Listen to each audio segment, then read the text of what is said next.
I was tired of feeling stupid. Just because you were a non-lawyer, the vibe was like, you're stupid. You're not one of us smart people. You don't know because you're not a lawyer. And you weren't really allowed to question anyone, and not question in an aggressive way, but being like, I don't know what that means, right? You better figure it out. Don't ask me. Don't bother me. And I thought so much of that experience was because I was a non-lawyer. And I think some of that was true. And it wasn't until I left, which is now 3.5 years ago, that I realized I had space to realize that some of my clients who are now law firm partners also feel like that they feel stupid because there's someone more senior than them and is treating them the same way. So you draw a circle on a piece of paper and you put everything you want inside the circle and everything you don't want goes on the outside of the circle. And I was like, this sounds like ridiculous. And so a couple weeks go by and then I was like, maybe who am I to say? She's saying everything comes true. Like, why not? I do the circle. It was very cathartic. And so I used that to interview. And what wound up happening is that I kept pulling myself out of all of these jobs. And they kept being like, are you sure? And I'm like, yeah, no, everything, I don't want this. It was mostly checking the outside. Nothing was filling the inside. Basically, what wound up happening then is that I had said no to all of these things so that when my current boss at the time said, I have this idea about launching your own business and I want you to join me, I was like, yes. Yeah, I want circle and that's what I want. That's inside. Freedom, fulfillment. It was like checks. They're a senior associate and they're on the partner track. They'll reach out and they say, I'm up for partner. And I say, that's really great. Is that something you want? And they're always like making a weird face. And I'm like, are you still there? Because it's always a virtual. And they're like, yeah, no one's actually ever asked me if it's what I want. I'm like, is it? Am I allowed? Is it what you want? It has been interesting. Some people are like, yes, 100%. That's what I want. And other people are like, actually, I've never really asked myself if it's what I want. I think so. It becomes a different conversation sometimes. Hi, welcome back to this episode of the Will Podcast. So glad to have you here today with us and Megan Senese, who is the co-founder and principal of Stage, which is a woman-owned business development and marketing firm, which focuses on generating relationships, revenue, and growth for lawyers and law firms. So Megan, big welcome to the Will Podcast. Yay, thank you. Thank you for having me. I'm excited to be here today. We've been planning this for a while, so really happy you're here. And like me, Megan, you are a non-lawyer. So we are two non-lawyers proudly working in this area. It really feels like their most authentic, truest self, most aligned with their work and the gifts and magic they're here to bring the world, whether that's in the practice of law or out. And I know that you focus on helping lawyers with billables, with business development. Take us back to how did you get into this line of work? Oh my gosh. There's a running joke for legal marketers is that unfortunately, nobody dreams of being a legal marketer. You just fall into it. And that is the case for me. There is a kind of a funny story in that I had an internship at a law firm doing marketing and I hated it. I was like, I'm never doing this. And yet my entire career has essentially been in legal marketing. Like a majority of legal marketers, I actually started in accounting. I started in a Big Four. And that's a funny story as well, is that now if you try and get into Big Four, you have to know someone. It's really hard to get in, particularly if you're not an accountant. So I wasn't on the professional side. I was on the marketing and business development side. And I applied for the job through Monster, which is just this very funny story. And that's how I got through and that's how I got in. Wow. Is Monster even still around as a precursor to Idealist and an online portal for applying for jobs? I don't know if Monster is legit anymore. And the reason I even found them on Monster was because I had a magazine. This is super dating myself, where I had a magazine that was top 100 places to launch your career, and KPMG was number 4. And I went through all 100 places and applied to every single one of them. I found one of my first jobs through the phone, literally a phone book, looking up nonprofit organization. At that point, they called them associates. I was their first baby marketing coordinator in the New York office, and nobody knew what to do with me, and I didn't know what to do with me. And essentially, I made the jump from accounting to law firms because I had heard that law firms paid more money and I had a student loan to pay, and the rest is history. That's how it came to be. That's how I jumped into the law firm world and joined quite a few big law firms and really became infatuated with a lot of the rankings that you can, even as a non-lawyer, that you can chase after. So moving up or down rather in AmLaw ranking, going to a more prestigious firm, getting a better title. And that was all very enticing for me for a really long time until it wasn't. So what was your experience like as a non-lawyer working in big law in terms of that? I hear you chasing the prestige, chasing the name, the ranking. That is such a big lure. I think the word I'm using this week a lot on podcasts is the lure of big law.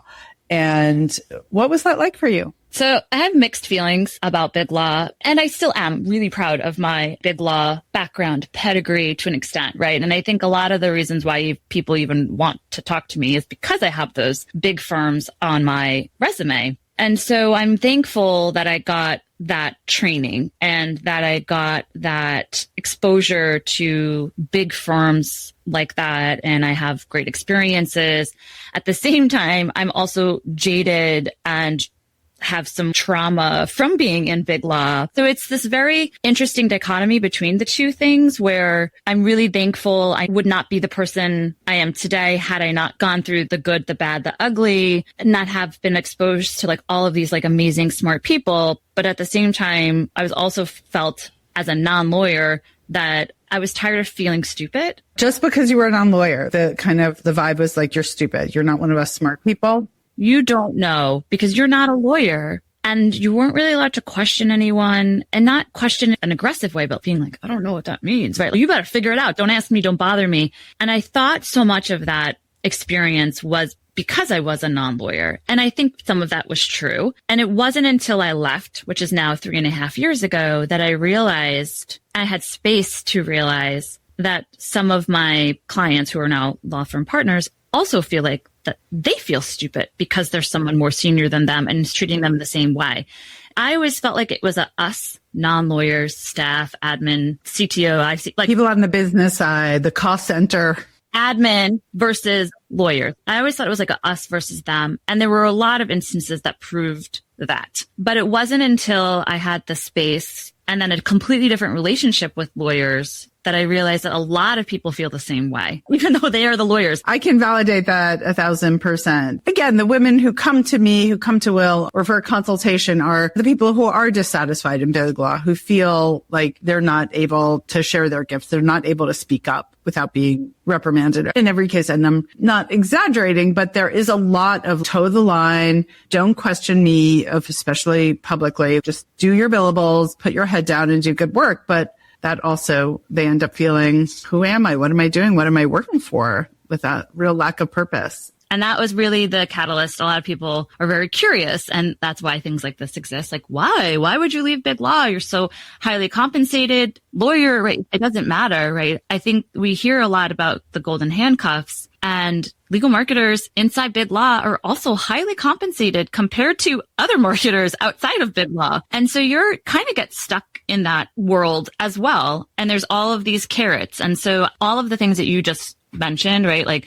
lack of purpose, and I felt stifled, and I was tired of like, why am I working so hard and for what? At some point, and now I'm privileged to say this, that I'm like, okay, I'm going to go to this next firm that's a lower AmLaw ranking, more sexy, higher title for another $50,000. It didn't start to feel like that additive to my life. That's a place of privilege that I can say like, I don't need another $50,000, whatever. I want to feel purpose driven. But I also think that is the point of this life for me now. It sometimes makes me a little sad that I had to do this big quit. And maybe I could have felt like this inside the firm. I'm not really sure like how it all would have worked out. But I think that's the piece that gets missed a lot, is that the non-lawyers and the lawyers all feel the same way. Interesting. And for the people who are dissatisfied in those big law environments, especially, I think there really is a lack of purpose, a lack of what am I doing with my life?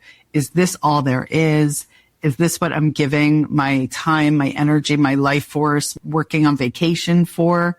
I think these are the important questions that we're asking here. This is the stuff I don't shy away from in my work with women lawyers, and that I feel it's important to hold space for this deeper conversation, because I just had a milestone birthday. I just turned 60. I know. And I'm like, more than ever, I'm like, hell yeah, I'm alive. I want to do work that's meaningful, that's fulfilling. And I do feel like my purpose here is to help other women lawyers shine their light, find their purpose, find their calling, and believe it's possible for them. So it's very interesting that you're saying it was happening for you too, even in the quote unquote non-lawyer side. And so what motivated you to make a change and go out on your own? I don't mean to laugh at the question. It's really hard now even to remember. It's like before stage and now after stage. There's two such lines in the sand. So the catalyst really for the departure started 6 years ago during COVID. And at that point, I was lucky to be home, employed, safe, healthy. I had 2 small children under the age of 4. My husband and I are both full-time working parents. I'm a hard worker. I've always been a hard worker. I'm one of those people who they're like, oh, you need something done, just give it to Megan. And I love that. And I thrive in that. And I love to be busy. And that's a completely different podcast conversation about why I like to be so busy. Do you know your human design type? I'm like, honestly. I think it was a human design reading for me, but I forget what it was. You're probably a generator is my guess. Yes, that's what it was. I was a generator. My Gallup strength is discipline, connection, communication. So it's just you do. And so that comes through naturally. I love that part. It makes me feel good. I feel fulfilled. And so during COVID, during lockdown, the firm took wonderful care of us. To be honest, I think they did a really great job. My department was like, do more. And I was happy to rise to the occasion. I felt it was a challenge. I was getting up at 5 o'clock in the morning. I was working till 11 o'clock at night and with my kids and probably in these literally 3-minute intervals because I had a baby who was like under 2 and a babas and diapers. And I worked my ass off and I wanted to make sure that I didn't lose my job. And so the year-end review came along and they were like, wow, this was like a really great year for you professionally. We've really seen you grow. This is the best we've ever seen. But we just really don't know what's going to happen next year in 2021. And here's the standard 2.5% raise that we're giving to everybody, or 3% or 5%, whatever. It was just like, here's a raise, but you did a great job. You did amazing. No, you did amazing. And here's a raise. And I remember, now these are still my big law days where I was like all black and very professional in corporate armor. And I remember hysterical crying during the review because I felt such a sense of loss for the year and that I chose to work late and to get up early and to skip dinner with my family, even though I was working from home, and to give literally every ounce of myself to the firm. And they were like, cool, thanks so much, but we don't really care. And then people started quitting. They kept giving me full-time people's jobs in addition to my current job. And we were like, this isn't really sustainable. And they're like, yeah, try it for a couple of months and we'll check in with you. And then we had the check-in and I was like, still not sustainable. They're like, oh, that's so cool. We're not really asking you. These are my words, right? We're not really asking you. We're telling you. And then also we gave you that raise, but we just gave you a lot of money for that other person's job. You shouldn't really complain. And I was like, okay, I guess you're right. I did get paid a lot for this. And it just wasn't adding up. And I didn't feel appreciated. And I was tired of feeling stupid literally all the time where they're like, you don't know anything and your ideas are stupid and that will never work. And you don't actually know business development. And business development isn't that hard. It's not like being a lawyer. And again, my words, how I was internalizing things that were said. This is your experience. This is your story. You're allowed your words. You have full ownership of your words. I'm here for it. Yes. And then I started interviewing for all of these jobs, still in law firms. And I just had this nightmare. And so at this point, I am 34 and that I would be 60 and editing people's bios, which if that's your jam, cool. It was not my jam, right? And so that was my nightmare, that I would be doing something what I had interpreted as kind of menial and not important. And I'm going to be 60 years old editing people's bios, and I don't want to be a CMO anymore. That was my dream. I was going to become a CMO. So I started doing all these interviews and everything. I kept pulling myself out, and someone had given me an exercise to do about what I wanted my next step to be, because I knew I wanted to leave. I just didn't know how or what, right? And the person that gave me this exercise was like, I'm going to give you this thing for you to do. It's a little woo. And I was kind of anti-woo then. I'm like all the way woo now. Welcome to the woo. That happens so often with the people I work with. They come in, they're like, I'm not woo. And I'm like, she calls it an I want circle. I don't know if you've heard of it, but it's like vision board meets manifestation meets business plan. And so you draw a circle on a piece of paper and you put everything you want inside the circle and everything you don't want goes on the outside of the circle. And so this person's telling me, and I've done it for my kids' college and jobs and houses, and everything I write in the circle comes true. And I was like, this sounds like ridiculous. I was really mad about it. And I'm like, I'm not doing that. That sounds like a big waste of time. And so a couple weeks go by and then I was like, maybe who am I to say? She's saying everything comes true. Like, why not? I do the circle. It was very cathartic. I was completely taken aback by how emotional I became doing this again, because I'm like, I don't cry. I'm a tough New Yorker. I wear all black, right? I'm tough as nails. And I'm like crying. And so I used that to interview. And what wound up happening is that I kept pulling myself out of all of these jobs. And they kept being like, are you sure? And I'm like, yeah, no, everything. I don't want this. It was mostly checking the outside. Nothing was filling the inside. But I used to say no. It's a great filter for that. It's a great boundary setting tool. Yes. Basically, what wound up happening then is that I had said no to all of these things so that when my current boss at the time said, I have this idea about launching your own business and I want you to join me, I was like, yes. And she was like, yeah, so what I'm asking you to do is quit our jobs, launch a business with no clients and no money. Do you want to think about it maybe? And I'm like, no, I'm in. She just kept being like, maybe you should think about it over the weekend. And I was like, yeah, I want circle and that's what I want. That's inside. Freedom, fulfillment. It was like check. So I think that's where I feel quite a lot of bad big law stories because of the people, right? It's not big law's fault. It's the people inside of it. But I don't think I would have been ready if I hadn't gone through all of those things to say yes to launching a business. It was never in my I want circle. Having autonomy, having the voice to speak up, flexibility, working from home, helping women. We do help men as well. Like it's a pretty even split, but having women on top is like, I just wrote like women a bunch of times in the circle. And I wanted to feel like I had purpose. And it essentially running our own business checks almost every single box. Those were the elements. You might not have said that was the form that it took, was your own business, but you were clear on the elements of what you wanted, which is interesting. That's one of the things I help women do, women lawyers, to get clear. What are the elements you want? You might not know. Let's start with those building blocks. Beautiful. And so you went out on your own 3.5 years ago, it sounds like. Yes, with my current boss. So we're now business partners. Even that's a transition, right? Where you go from reporting to even though it was like a very beautiful work relationship before, there's still things that have to get figured out. And I had to change from being an employee to becoming an owner, which is another beautiful transition to an associate to senior associate to counsel to then now you're a law firm owner, right? You're a partner. And what does that look like? It's a lot more synergistic now than ever was when I was in big law. Again, you're non-lawyer, like all that time in big law, all those experiences, those parallels just translate completely to women lawyers who are also looking to make a transition, who are like, I don't know what I want, but I kind of know what I don't want anymore. And that's all that stuff on the outside of the circle that you had a pretty easy time to say no to once you were clear on that. So tell us a little bit about your business now and how you are serving people in big law. So essentially, our main focus is one-to-one business development support for lawyers. See, this is where the Long Island lawyer is a hard word for a Long Islanders to say. Lawyers. We can just say lawyers. I help lawyers. Not like the South where I like to say lawyers. Like it's all right here. So I help lawyers, and essentially now that is a pretty, again, another even split between big law and solo law firm owners, which has been really interesting because that was not really something we had thought about when we originally launched. But a lot of those solo law firm owners were big law. And so that is also another reason why people seem to come. Yes, because a lot of people leave to go out on their own. That's one of the things that some of the clients I work with end up doing. They go out on their own.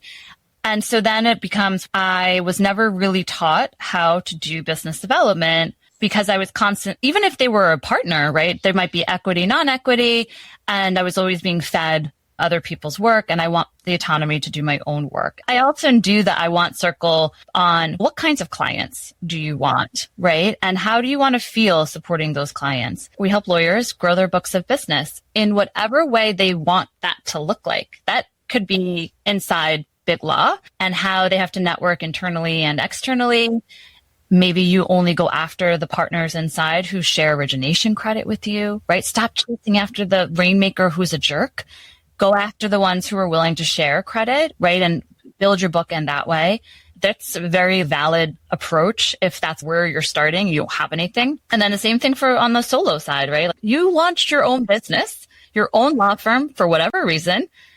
Let's make sure you're getting the clients that you like. And how do you do that? And so it's about business development in a way that feels authentic. And it's about building relationships and connecting. That's any kind of business development, like any kind of entrepreneurial venture, whether it's in law or inside a firm, you still have to be entrepreneurial or out. I hear that a lot from women lawyers. There's a lot I hear about business development. They're expecting me to do business development now, right? At a certain point, that expectation around kind of mid-level increasing, right? And that I'm not really taught. I'm not really supported. I have enough on my plate if I don't get the billables and all the other priorities done first. And then there's the gender piece. This was one of my first experiences before I started Will. I was coaching at a very big, prestigious firm, and I was coaching a rising, high potential senior associate. I was like, okay, so who have you done business with? And we were talking about business development, and Amex was a client. And I was like, great, why don't you call the guys at Amex and go to lunch or go for a drink? She's like, I can't do that. And I was like, how come? She's like, they're going to think I'm hitting on them. Oh. So I'm curious if just, I think, and it was subtle, and she was engaged to be married. I was like, even if you go for dinner or lunch, and that was her concern. I think there are so many nuances for women, especially in business development. And then I think this is some of the good girl conditioning and the be quiet, put your head down and do the good work. And if you're lucky, we'll throw you some atta girls.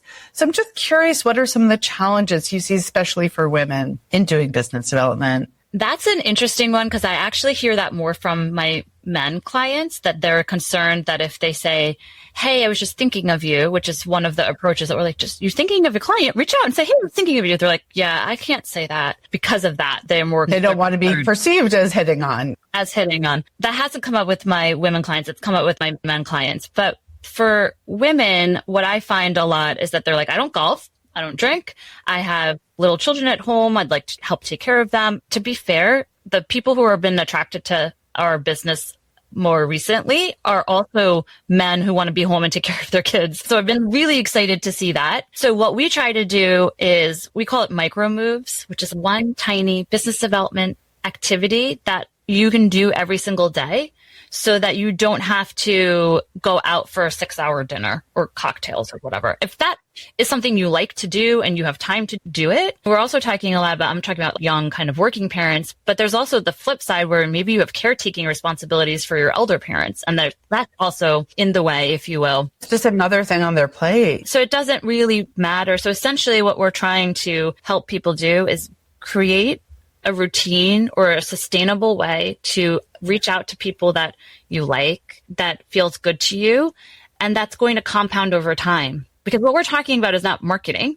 Marketing is different than business development. You have to do both. Being on a podcast is marketing, but how you and I will stay in touch with each other after is business development. And it's relationship, right? And I think this aligns so completely with what I teach, or when it's time for people to go out there and start doing research for new ideas, new opportunities, again, whether in law or out. And it's reaching, and it's who would you be happy to talk to? Who are those people in your circle who are actual genuine connections from law school, from past colleagues, from someone you go to church with, whatever it is, that's someone you would be happy to reach out to. And again, starting with very small steps.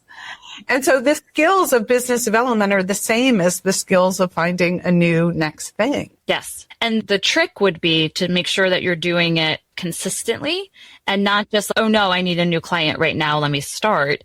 Or, oh no, I need a new job right now, let me start. And I haven't spoken to law school people since I graduated 30 years ago. The best time to start is now, right? The best time to plant a tree is 20 years ago, but if not, do it today. I have had people where they're like, I haven't spoken to so-and-so in 15 years and, oh, it's been a long time. I'm like, okay, do you think that they would be happy to hear from you? And they're like, yes. I'm like, then just do it. And sometimes our sessions are them doing it while on I'm the just call. like, Yeah. Hello. Yeah, me too. In our community calls recently, there was someone who was like, okay, who are the 3 people you're going to reach out to? Who would feel fun? Who you would be happy to speak to them? They would be happy to speak to you. And she's like, okay, A, B, C. And I'm like, okay. Get on your phone right now. Let's go. No, so I'm like the president. Yeah. So I just had interviewed Misty Leon. I don't know if you've connected with her yesterday on the podcast. And so I think she could be a really good in her new business kind of affiliate, kind of symbiotic partner for you guys. But she also said, build your network before you need your network. and that can be hard to do, right? I definitely fell into the trap as well. So part of when we knew we were going to leave, and we took about a year to launch in stealth mode, and I started to quietly build that network back up because I really didn't do it. I just didn't have it. And I was terrified that when we launched the business, that I would then be moved into the vendor category and that no one would want to talk to me. And so I had to start to build that up before I actually needed it. And then the other thing that I started to do is I really did use LinkedIn for me to talk about things from my heart, from my gut. And that becomes a lot easier for people to know what I'm about and filter out the people that don't really like it, and the people who love it reach out. And that's good marketing, right? I like to define marketing as essentially about showing up and shining your light and being like, this is what I'm about. This is who I'm here to serve. This is what I do. And it is about keeping, if anyone's not into it, great. There's plenty of other people who can, there for you.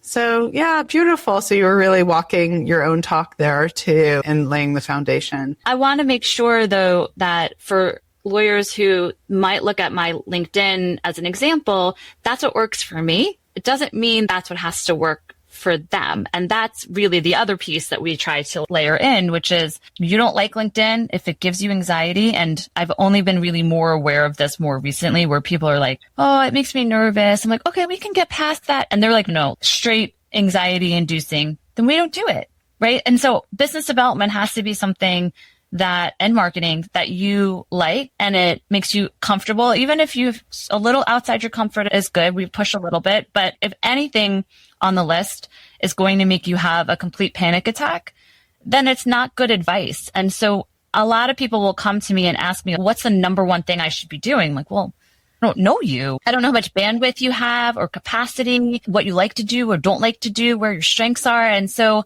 I think it's a little short-sighted of business development consultants to say the number one thing you need to do is be on Instagram or be on LinkedIn or go to every conference because you don't know that person. And so we tailor every single thing. Yeah, so you really take a coaching approach to your business and then development. Let me execute the stuff too.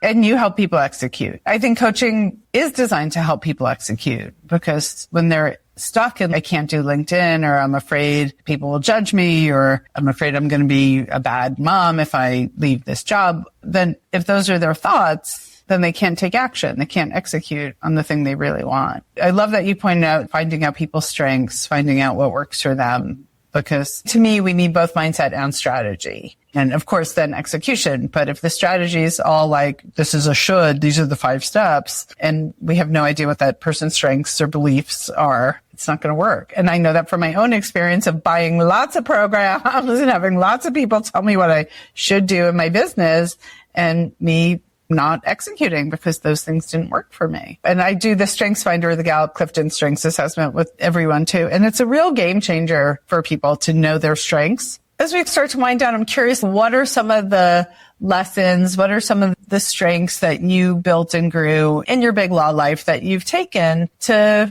being an entrepreneur and running your own business? I don't think I really appreciated how much the COVID time was going to get me ready for all of the marketing and content generation that I was going to do once I went into the new life. Appreciative of that. But I also just think understanding the politics, navigating the big firms, that is a unique animal. And I think that's a perspective that unless you've worked in there, in that firm, in that situation, not everyone understands that. And so that's something else that we're appreciative that Big Law gave us, that we bring, that we were like, oh no, we were there. We know how approvals work. We know how slow things can take, how everything is voting by a committee to an extent. Because you probably sell your clients, the firm pays for people to get this service, right? I would imagine for the most part. That's another interesting thing we weren't really anticipating. So yes, firms will pay, but we also have quite a few people individually where they're like, I don't want my firm to know I'm investing in myself. My firm doesn't need to know anything about this. And I think that's the piece a lot of people are probably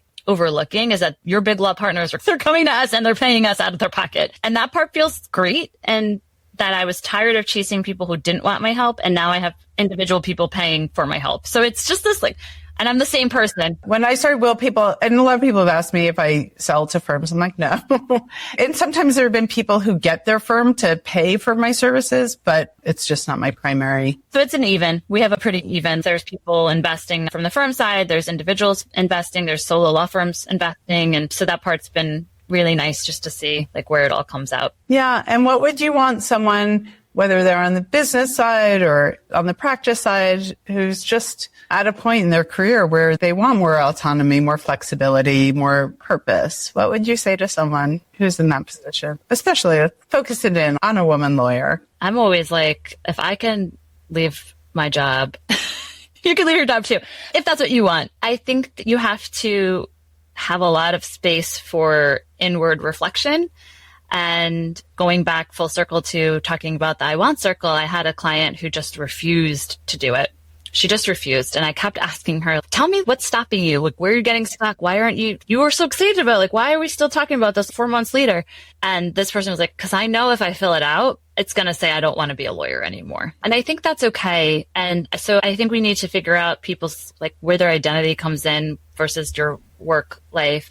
And my perception is always about business development, but there's so much overlap that I didn't always see that part. How you feel about yourself is going to be whether or not you're going to put yourself out there, and how resilient you're going to be to consistently follow up on a pitch, on an opportunity. And sometimes women just need a little extra push or a reframe or calling it something different. And that's part of what we try to sit through with them. That's really beautiful. Thank you for sharing that story. And I know it's really scary for people to make a change, and that there's a lot that they've invested in being a lawyer, in the identity, in the prestige, in the someone said recently, in the lift of saying I'm a lawyer. And it does take a lot of courage to make a change, or to at least really look at that. A lot of the people I work with have gone K through JD, and they never did that what am I going to do with my life? Who am I? What am I good at? What do I like? What do I not like? How do I want my life to be? And certainly that's some of the inquiry we do together in our work. It can be really scary to give up all those tiny outward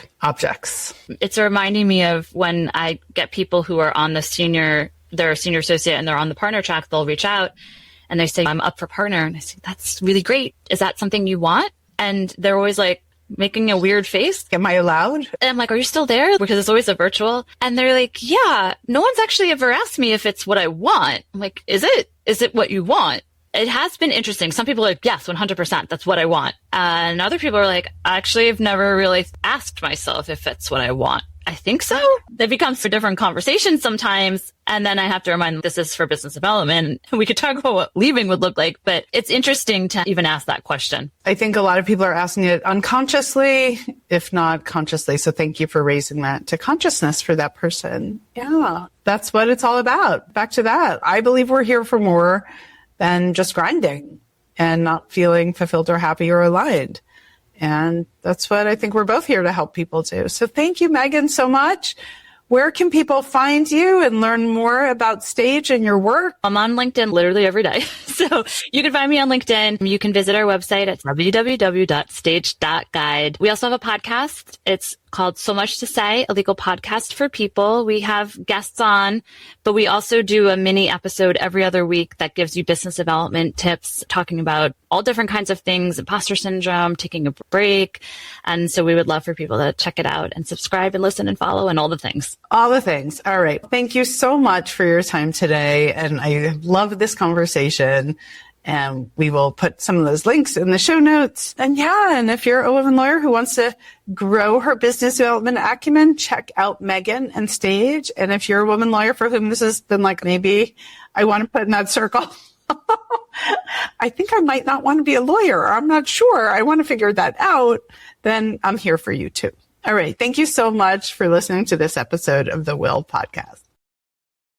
Thank you for listening to this episode of the Will Podcast. If you liked what you heard, please rate, review, and share it with another woman lawyer in your life. If you are curious to explore your next steps, you're invited to book a private confidential consultation. And here's a special link we've set up just for podcast listeners. Go to consultation.womeninterestedinleavinglaw.com. Again, that is consultation.womeninterestedinleavinglaw, all one word.com, to schedule your confidential consultation today. Where there's a will, there's a way. Let's get you on your next step way today.